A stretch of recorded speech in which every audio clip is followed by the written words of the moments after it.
Ahoj.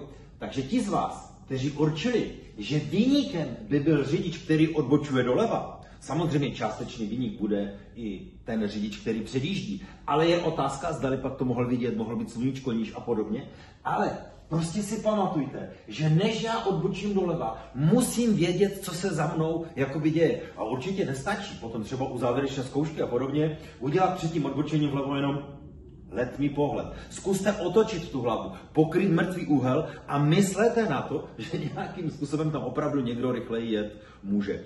Těch nehod takto způsobených už bylo celá řada a vlastně velká část viny šla za tím řidičem, který odbočoval vlevo, protože nedbal zvýšené opatrnosti a vlastně ohrozil řidiče, který jede za ním. Na to ten zákon myslí a měli by ti řidiči na to dávat pozor. Proto se při závěrečné zkoušce velice dbá na to, jestli ten řidič při tom odbočování dával pozor nebo ne.